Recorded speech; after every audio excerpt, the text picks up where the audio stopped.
Member for North Saanich and the Islands.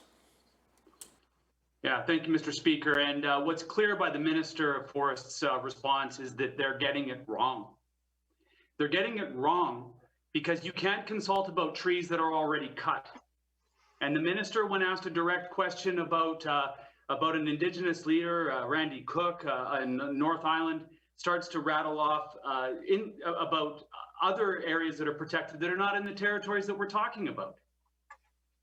Quoting Unabated Nation Hereditary and Band Council Chief Jordan Michael, Unabated Nation is fed up with the BC government and logging companies gaslighting our people.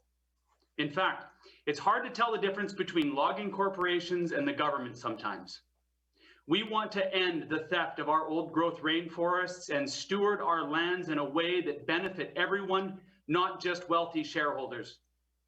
When will the Premier, the Minister of Forests, and the Attorney General honor the rights and title of the Unabated Nation and stop prioritizing Western forest products profits over the health of the environment, wild salmon, and my people's cultural heritage in the old growth forests of Nootka Island, end quote.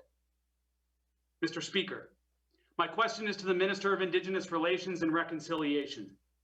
What specific steps has he taken to date in partnership with the Flynn Roar to begin to prioritize reconciliation and restore Indigenous self-determination, decision-making, and stewardship in the management of our forests?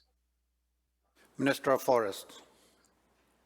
Thank you, Mr. Speaker. And again, we are committed to government discussions with Indigenous nations in this province as the #1 recommendation from the Old Growth Report. And I will remind the member that the Old Growth Report was written by two illustrious foresters in this province, Al Gorley and Gary Merkel. And Gary Merkel is a member of the Tahltan Nation. And we know that we need to have done what we have done is those 14 recommendations where we deferred over thousands of hectares of old growth forest. But we also know that we did that in discussion with Indigenous nations, and we have more to do. We don't deny that. We have more to do, and we will be reaching out to Indigenous nations, and we will be reaching out to them on a government basis to discuss to have those important discussions about their land, about where the nations that want to be involved in forestry, the nations that want to be involved in tenure management and in stewardship of the land, because we recognize how critically important that is, and we are committed to doing that. Member, go for supplemental. Thank you, Mr. Speaker. And I think whoever's making the decisions about who's answering these questions just put Indigenous nations on notice as to the rank and file of where the Minister of Indigenous Relations and Reconciliation stands in the grand scheme of things of this government. Because my question was not about forests. My question was about what the Minister of Indigenous Relations and Reconciliations has done to advance this conversation. A question specific to that minister, a ministry in which I hold to high esteem, Mr. Speaker.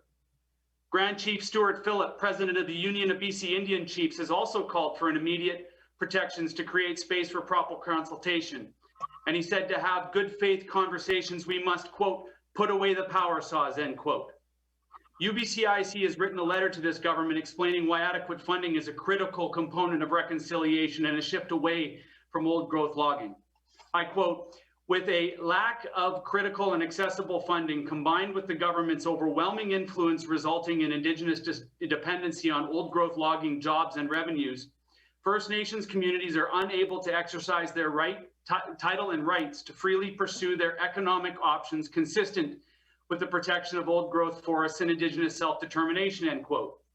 To quote the letter again, quote, conservation financing is vital to support and advance sustainable economic self-determination in First Nations communities to ensure that an equivalent economic alternative to old growth logging is available for these communities, end quote. Again, my question is to the Minister of Indigenous Relations and Reconciliation.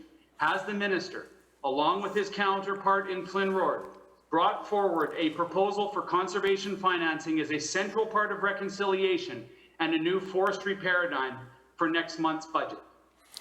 Minister of Indigenous Relations and Reconciliation. Thank you, Mr. Speaker. I reiterate what my colleague, the Minister responsible for forests and for the old growth strategy, has said. The first recommendation of that report, which was co-authored by Mr. Merkel of the Tahltan Nation, commits our government to work with Indigenous peoples. I have the greatest respect for Grand Chief Stuart Phillip, and I'm aware of the correspondence that the member refers to, and of course will continue to be involved as a member of the Executive Council in the decision-making respecting this critically important file. We are playing a supportive role across government and will continue to do so. I thank the member for his question.